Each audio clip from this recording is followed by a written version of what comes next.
Before we begin, please note that this show is not intended to be legal advice or be a replacement for a legal representative. Hi there. I want to let listeners know that today's episode features a candid discussion of interpartner violence, gender-based violence, and sexual violence. For resources on where to seek help or learn more about these topics, please take a look at our show notes. If you are in immediate danger or require urgent medical assistance, please call 911. Welcome to Law Syrup, the show where we talk with special guests about hot topics in Canadian law. This podcast is a co-production with the Ontario Justice Education Network, also known as OJEN. I'm Herman Wong, and let's start the show.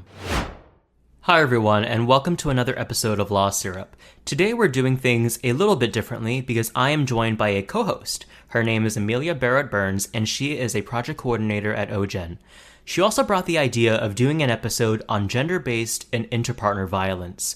So not just in terms of what they are, but also the ways that the legal system is implicated, whether it's through criminal diversion or restorative justice, and these are all terms that you will likely be hearing a lot during this episode. We also have the pleasure of being joined by an incredible woman. Her name is Pam Hrick, and she is the Executive Director and General Counsel of the Women's Legal Education and Action Fund, otherwise known as LEAF. So Pam and Amelia, thank you so much for both of your time and for joining us today. And Amelia, I'll let you take it from here. Thanks so much for that introduction, Herman, and thanks for joining us today, Pam. Really appreciate your time. Recently, your organization released a report on restorative and transformative justice for sexual violence. And this report explores barriers and availability of restorative and transformative justice options for sexual violence in Canada. We're wondering if you could give us a bit of background on this report and some of these concepts that were touched. Yeah, absolutely. I mean, first of all, thanks for having me. I'm really grateful to be having the opportunity to speak with you today about these really interesting and important subjects. We did release a report called Avenues to Justice last fall. It's authored by Mandy Gray and Tamara Burnett and explores what is restorative justice and transformative justice as concepts. How are they or could they be better applied in the context of sexual violence to give survivors more options for pursuing justice that feels right for them. Before getting into describing some of the concepts, I think it's really important that no matter how you conceptualize restorative justice or transformative justice, and there's no one universal definition of either concept or process, we have to acknowledge that both restorative and transformative justice have their roots in many Black, Indigenous, queer, trans, and sex worker communities. And it's members of these communities that have led the work on restorative and transformative justice. It's also, I think, important to provide the caveat that not all restorative justice practices are Indigenous, nor are all Indigenous practices that address harm done to others are restorative in nature. To move on to sort of the definitions, the ideas sort of at a high level can be defined as, in the case of restorative justice, focusing on repairing harm and restoring relationships. And you can kind of think of transformative justice as going beyond repair and restoration to try to actually transform the underlying conditions, structures, institutions, and even communities that may have created the conditions and circumstances that allowed for the harm to be done. So these are practices, or I should say in the case of transformative justice, it's a practice that has historically existed outside state institutions. So they're entirely community-based. They don't engage the criminal system at all. Whereas restorative justice has existed both in purely community-based formats as well as being integrated into some state-based practices. There are a lot of ways in which the two concepts and the processes through which they're put into practice overlap. And so that's why in the report that we released, Avenues to Justice, Mandy Gray and Tamara Burnett adopted the framework of a restorative, transformative justice continuum, and we have adopted that same sort of mindset and understanding of these practices in our work at LEAF. I can touch on a little bit of the commonalities between the processes that fall along this continuum. They are generally non-adversarial, They are focused on accountability, and they're generally non-carceral and recovery-focused ways of understanding justice. You can contrast that with some of the more traditional criminal system hallmarks, I'd say, which are that they are adversarial processes in the criminal system and much more focused on punishment. So these ways of thinking about justice and doing justice often give survivors more options for healing, either inside the criminal legal system or purely outside of it in those community-based processes. And they really represent a different way of thinking about justice, but one that's still really rooted in evidence as well as history. Thanks for that really great answer, Pam. I think for myself, I think of it almost as on one side, we have a punitive system, which is what we traditionally think of in the criminal justice context. And on the other side, it sounds like this restorative and transformative justice idea comes more from a sense of healing and coming together. And so how might this kind of work in a situation where there is interpartner violence or gender-based violence? So I think, sitting where I am from my perspective, it's important to acknowledge that not every circumstance of intimate partner violence, not every case is going to be suitable for restorative or transformative justice. Looking to restorative and transformative justice can provide the alternatives for survivors to choose to pursue what justice looks like for them. And justice for a lot of people, a lot of survivors, isn't going to look like calling the police, criminalizing their partner. In circumstances of intimate partner violence, you often hear and understand that what survivors want is for the violence to stop and for their partner to understand how they are causing harm and to be accountable for that and not to do it moving forward. They don't want to see their partner thrown in jail. They might have implications that would arise from that beyond simply the separation from the partner, but also there could be immigration consequences to somebody who has precarious status. There could be financial consequences for somebody who relies on a partner who is doing harm to them, who is being violent, to bring money into the household to pay for living. So if you jail that person or make it difficult for them to work, that can have repercussions for the individual survivor or victim, however they choose to self-identify. All of that being said, what we have seen, I think, more recently is affirmations and recognition, I'll say, among mainstream, I'm putting this in air quotes, sort of mainstream feminist organizations, mainstream justice processes, recognizing all the ways that the criminal system can do harm, the kind of harm that I've just described, and why there would be reasons that survivors want to look at other ways of pursuing what justice looks like for them. One example I'll give is that in the Renfrew inquest in 2022, the jury made a number of recommendations, including that the Ontario government should explore incorporating restorative justice and community-based approaches in dealing with appropriate intimate partner violence cases to ensure safety and best outcomes for survivors. So what that might look like in the intimate partner violence context is where some survivors or victims want to prioritize accountability, safety, and rehabilitation rather than punishment. You might be able to engage in one of those processes where you have somebody who has done harm, who is showing signs that they want to be genuinely accountable for that, to confront the ways in which they are causing harm and to learn and change their behaviors moving forward.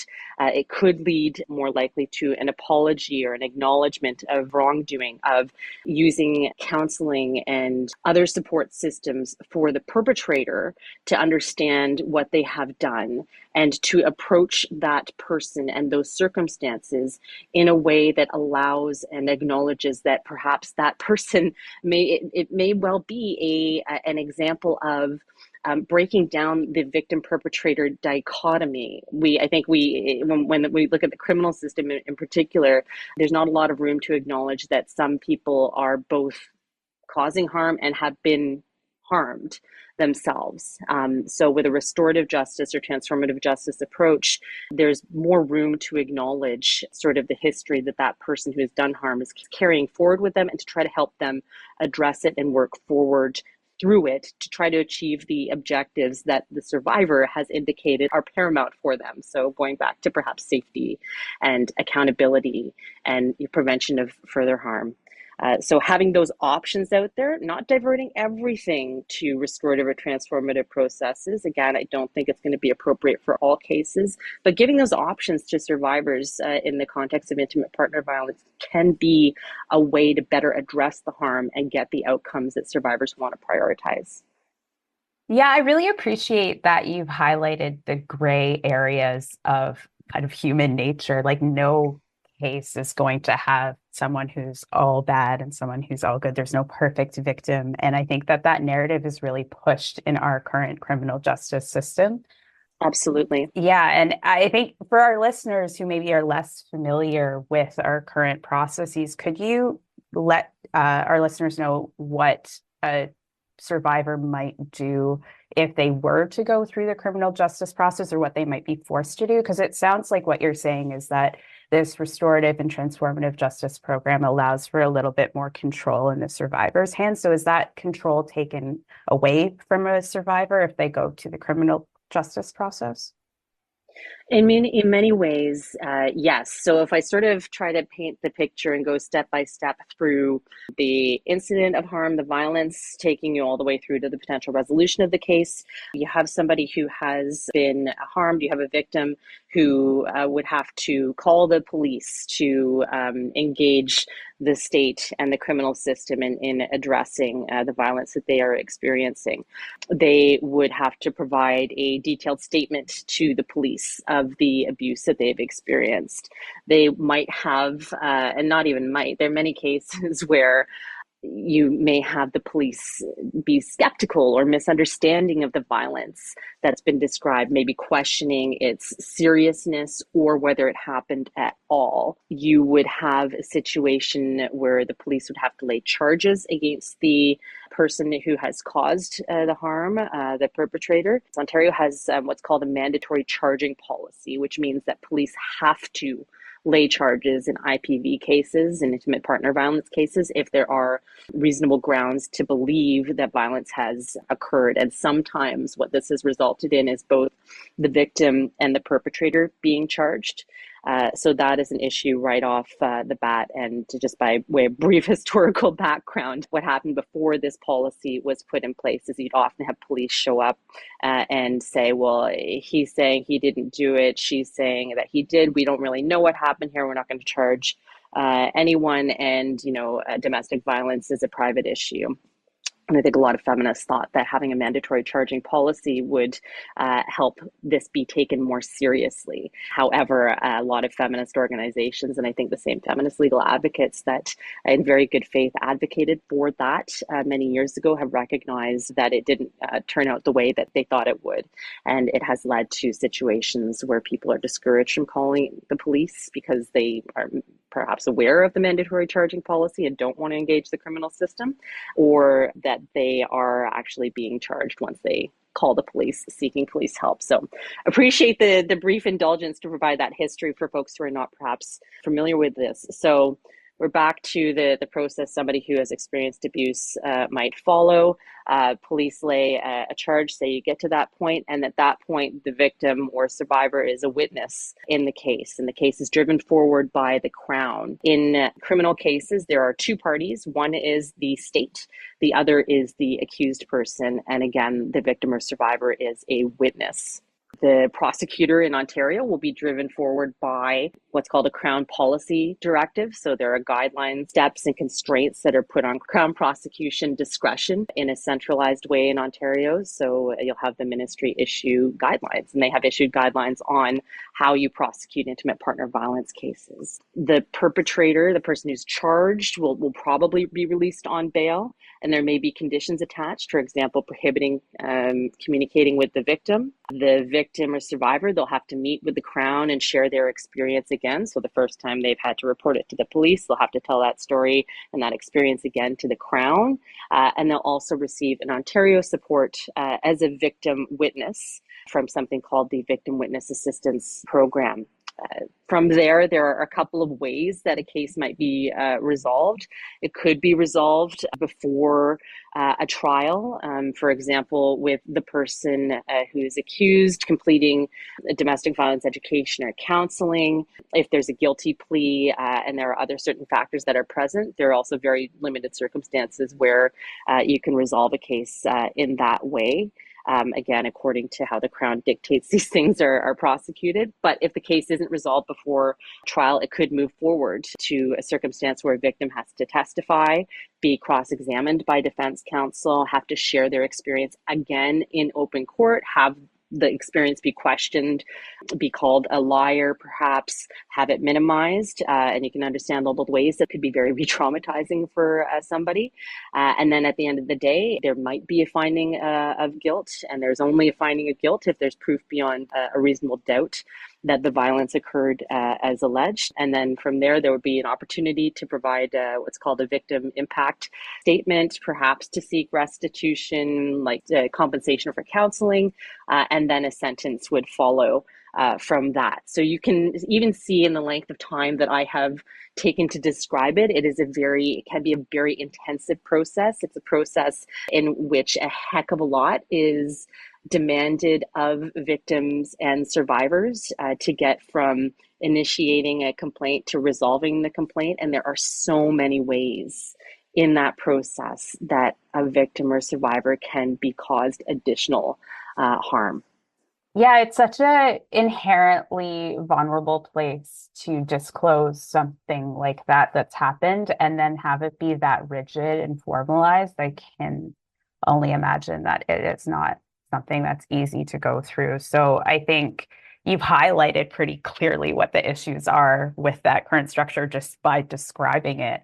But is there anything else that you can flag that might be causing additional harm through that process, or anything that you've heard from people who have survived this process?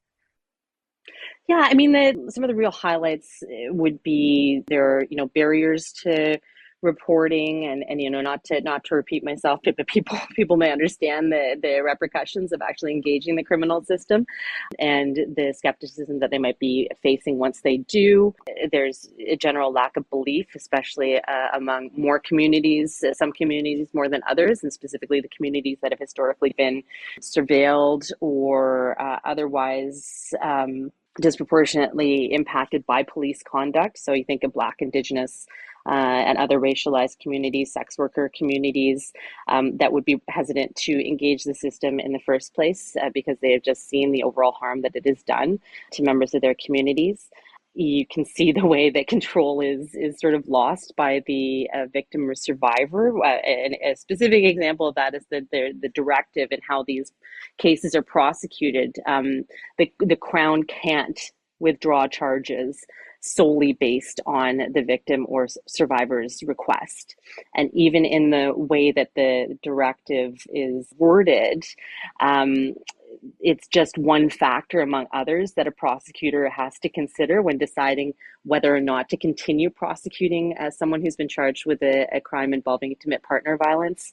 And it's really driven forward by a broader kind of contextual and systemic considerations rather than a survivor simply saying, I don't want this, I want it to stop. So those are some of the ways in which there are real problems and that have been recounted by survivors and victims that have gone through this process and that have spoken openly about it. Yeah, and so Section 717 of our criminal code allows for Crown attorneys to divert cases from this traditional court structure into alternative measure programs.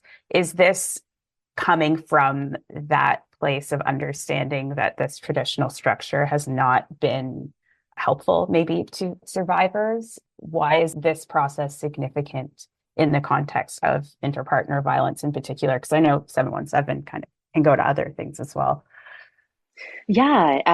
So without speaking to all of the motivations that are behind Section 717 of the Criminal Code, which allows these cases sometimes to be diverted out of the system, resolved by ways other than a formal finding of guilt or a conviction, there's a recognition of there being other ways to perhaps more effectively address harm and prevent it and seek accountability for it than to go through the formal rigid court process that requires all of the trappings and protections that are to slip into, my lawyer mindset, the constitutionally protected rights that accused persons have, and they must continue to have.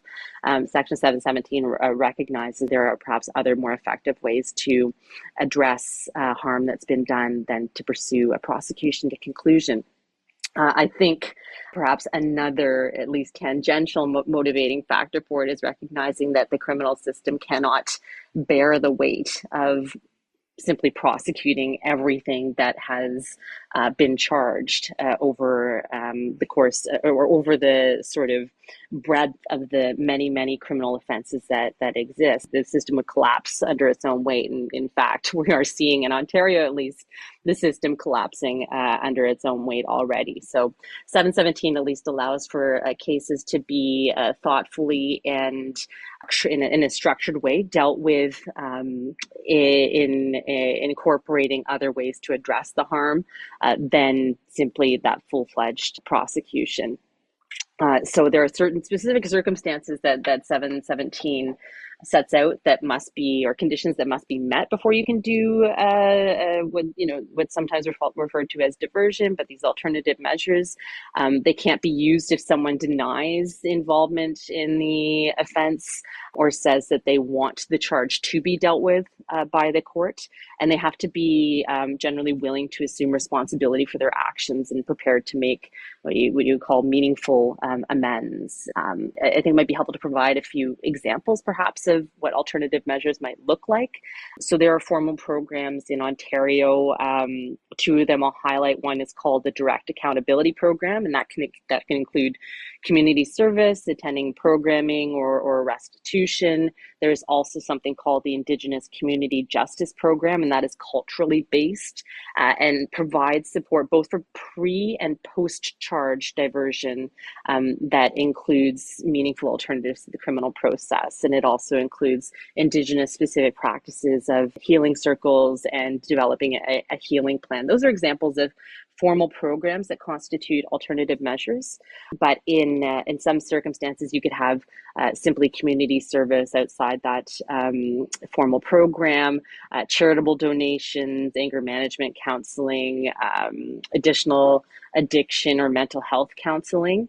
And as I describe these, I want folks to keep in mind there's a broad range of offenses for which alternative measures could apply. Nothing in this section of the criminal code limits the type of offense that can be resolved by alternative measures. However, where the restrictions come in is in the Crown, again, going back to the Crown being directed and how it handles criminal charges sort of in a centralized way by higher ups in the Ministry of the Attorney General. Section 717 alternative measures cannot be pursued in Ontario in sexual offense cases. For intimate partner violence cases, they are, quote, again, I'm using air quotes, presumptively ineligible. And so they're only available in exceptional cases in Ontario. And I think that's significant because of the potential availability of restorative justice and transformative justice and criminal charges related to IPV, and sort of gives the hook for better exploring, for example, that recommendation from the Renfrew Inquest jury to try to explore and implement, where appropriate, more restorative justice processes for intimate partner violence. Yeah, thanks for giving those examples of what alternative measures could be. I think a lot of people think of it in maybe like a divorce family law setting where it's just people across a table doing traditional mediation. And it's nice to hear that it can take so many different forms depending on what the situation calls for. Yeah. I think something that might seem obvious and you kind of did touch on, but the accountability piece is pretty central. And how can this be navigated if there isn't a willingness to participate from all parties involved? Because it kind of it's dependent to have someone willing to be helped and go through this process, and kind of goes back to the question of what is a success in this situation, because how do you measure what justice is if everyone's coming into it with a different sense of what they want out of the situation? I think you've asked a really important question. And I think that is one of the reasons why people who engage in restorative justice work in the context of sexual violence and intimate partner violence have to be very carefully trained to sort of mediate that process. So I wouldn't see intimate partner violence cases being resolved by alternative measures that include only, for example, a charitable donation, and that's not going to get to the sort of crux of the issues that caused the harm in the first place. And that's not going to be really what I would assume most survivors would consider meaningful accountability for the harms caused. But in the case of intimate partner violence, what you really want to see and ensure is that you had supports for both the survivor and the perpetrator that allow them to engage in this process, if there is a willingness on both sides. And I think that's it's a key threshold issue. If there's not willingness on both sides, a restorative process is probably going to fail and not be appropriate for the circumstances. So this goes back to me saying earlier, not all IPV cases are going to be appropriate for restorative or transformative justice. But where you do have that willingness and you're going to engage in something like mediation is an example of restorative justice that could fit into the framework of alternative measures under the section of the criminal code. You want to have somebody who is mediating that process, who's providing structure to that process, who understands the dynamics of intimate partner violence, who is able to understand and see where perhaps there might be opportunities for manipulation, because we also know and have become more and more aware of the ways in which abuse, it's not simply physical. There have been lots of conversations recently in Canada about coercive control and that form of violence, which is not necessarily physical, being better understood in the family law context as well as other contexts. So you want somebody who is managing a restorative process who really understands the ins and outs and dynamics of intimate partner violence and can really help navigate that process in a meaningful way that helps people get to that sense of, okay, this is what accountability looks like. This is what justice feels like for me. And you want people to be informed on both sides and have common understandings about what this process can and cannot do. So it's very, I think, complicated in the intimate partner violence context, but that does not mean that it's not possible to navigate and offer as an alternative for survivors. Yeah, I think that touches on my next question really well about the limits of this process in our current landscape, especially in Ontario. There seems to be a lack of funding and education around these pieces, both on the Crown side and in the community side. So how might someone learn more? How might we advocate for more funding in these spaces, and how might we grow these alternative processes?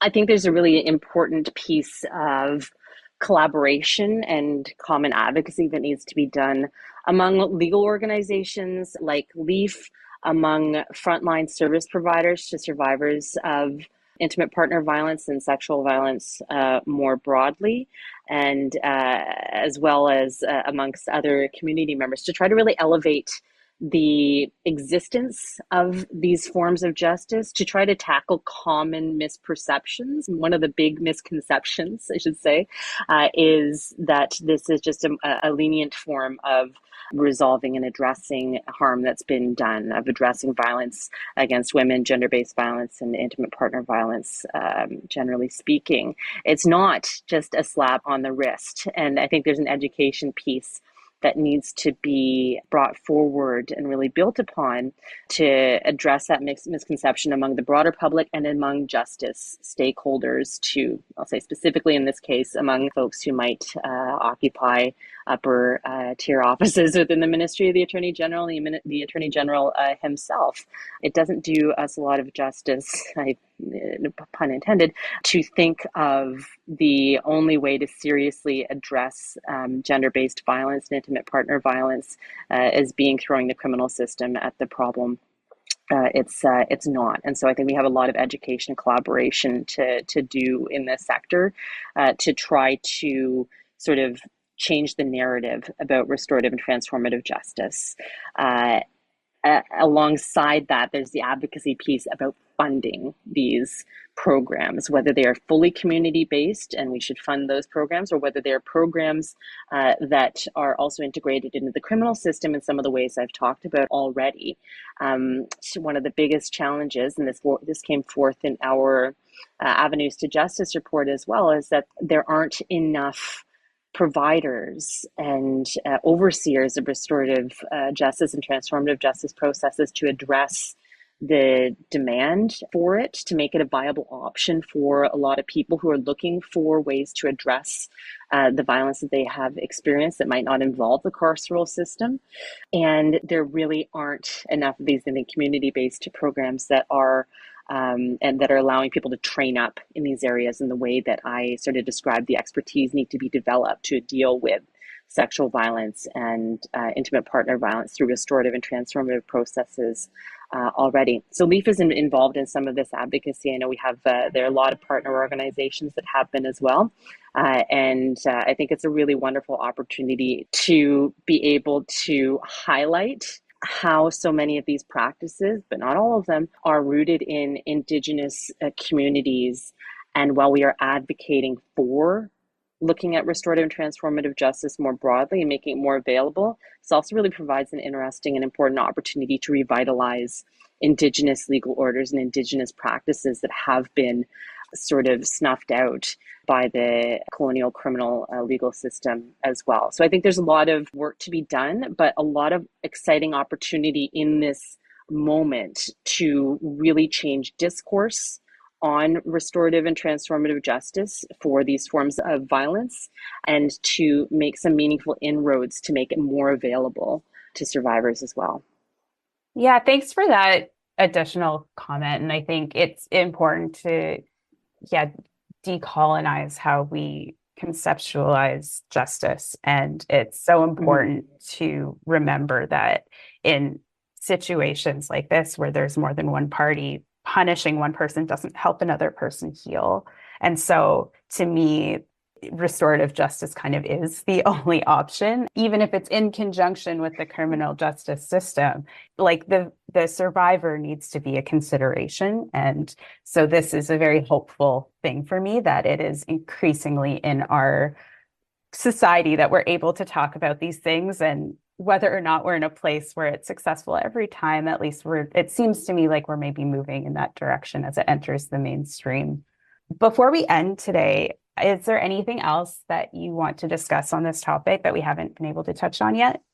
I think I just want to highlight, I haven't had the chance to talk about the ways in which some provinces are making more headway than others, and really proactively, or I shouldn't say proactively, it's not proactive. It is in response to many, many years of communities and survivors saying that the criminal system doesn't work for them. I want to highlight an example in Alberta.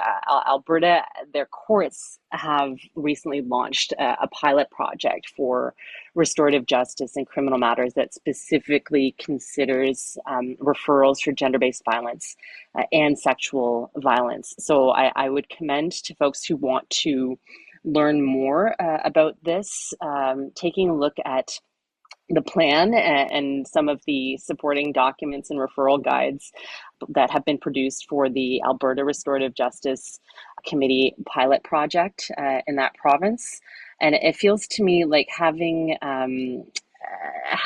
pilots being put in place and led by courts in this manner provides an opportunity for other provinces, other courts to see that this is a viable way of dealing with intimate partner violence, gender-based violence, again, in appropriate cases, and to take up those examples and implement them across the country in more meaningful ways. So I think that's a really interesting piece for me. And I also, again, want to highlight, though, that it's not going to be sufficient to simply invest in processes that tie restorative justice to the criminal legal system, that aren't, exclusively dependent on a charge having been laid to access restorative justice or transformative justice. It's really important to invest in fully community-based processes as well, for folks who do not want to engage and be forced to engage in the criminal legal system too. So I'm very hopeful that we'll continue to make inroads in trying to force some of these changes forward. And it feels like a real privilege to be at LEAF, at an organization that has historically advocated for women, girls, trans, and non-binary people, including on issues of gender-based violence, to be here at a time when we're really critically evaluating our engagement in the criminal legal system, acknowledging the harms that it has done, and we're able to amplify, learn from, listen to, and where needed, get out of the way to allow to cede space to the communities that have been saying this for years. And so I'm hopeful we're able to be part of bringing forward some of the solutions that we've been told are needed for such a long time. Yeah, and thanks for mentioning those resources. There are quite a few out there for anyone who's interested in learning more about transformative and restorative justice. We can link in our show notes the Alberta's Restorative Justice Committee pilot project, as well as LEAF's Avenues to Justice report, along with some other interesting resources that you sent to me before this show. So I just want to say thank you again for being with us today and talking about this really important subject. And I hope that our listeners learned something. Thanks for having me. I've really enjoyed the conversation. Yes, thank you so much, Pam. Thank you so much, Amelia, for hosting this episode. Again, all the resources that we've mentioned throughout this show will be posted in our show notes as resources. So feel free to take a look at LEAF's website as well as our resources below for more information. But apart from that, thank you so much once again to Pam and Amelia. We're so appreciative of your time, and we learned so much from both of you today. So thank you so much. Thank you for tuning in to another episode of Law Syrup. On the next episode, I'm joined by my high school friends as we discuss how each of us made our journey to law school. Law Syrup is produced by me, Herman Wong, and the Ontario Justice Education Network.